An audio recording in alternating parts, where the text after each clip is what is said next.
Una po sa ating mga balita, nananatili naman sa level 2 ang alert level sa Marikina River. Hindi pa rin umano pinauwi ng lokal na pamahalaan ang mga inilikas na residente doon. Naroon ang aming kasama si Sam Ramirez upang magbigay sa atin ng live na update. Magandang tanghali sa iyo, Sam. Yes, magandang tanghali din sa iyo, Princess. Kasalukuyan nga tayong nandito sa may tabi ng Marikina River, sa may Marcos Highway. At gusto lang natin na ipaalam sa ating mga motorista na hindi passable itong road loop sa ilalim ng SM Marikina. Particularly yung going to the riverbanks. Pero itong nakikita natin na daan na to, yung papunta tong Eastwood, Libis, passable naman siya. Kasi yung kanina dun sa sinabi ko na road loop, yung papuntang riverbanks at sa ilalim ng SM Marikina sa may parking lot, medyo maputik kasi at medyo umaabot na yung tubig doon kaya hindi pa passable. Pero ulitin lang natin, itong papuntang Eastwood, Libis ay passable naman siya. Samantala, tama ka nga, nananatili sa alert level 2 itong sitwasyon sa Marikina dahil nasa 16.3 pa ang level ng tubig dito sa may Marikina River. At kahapon ay may total na 5,958 families o 29,334 individuals ang lumikas sa 14 evacuation centers dito sa may Marikina dahil sa patuloy na malakas na ulan. Pero kagabi at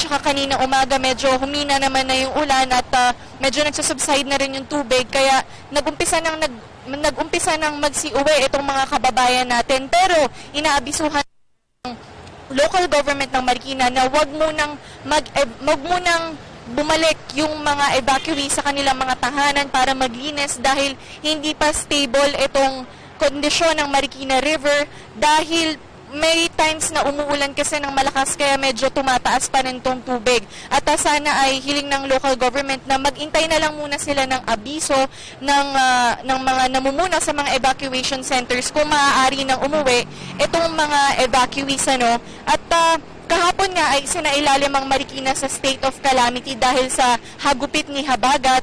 Pero ang ibig sabihin nitong state of calamity ay isinasailalim sa Marikina, i-release na yung calamity funds para makapagbigay na ng mga relief goods at iba pang mga pangangailangan ng ating mga kababayan.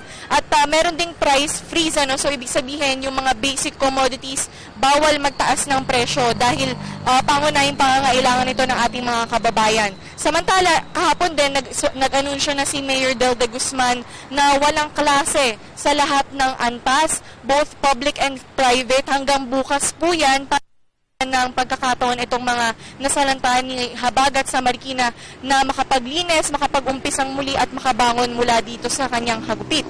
At samantala naman sa mga gustong mag-donate, maaari kayong tumawag sa 682-9573. Hanapin niyo po si Dr. Totoy Llabres. Siya po ang in charge sa relief operations dito sa Marikina.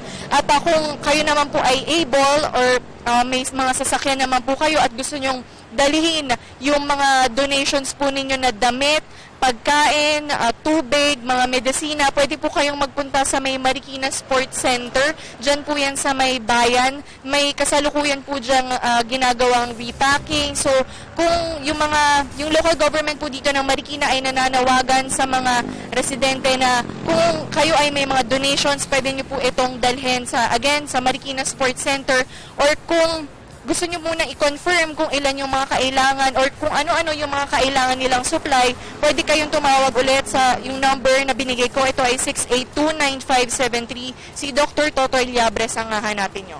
Princess? Maraming salamat sa iyo, Sam, at mag-ingat ka dyan.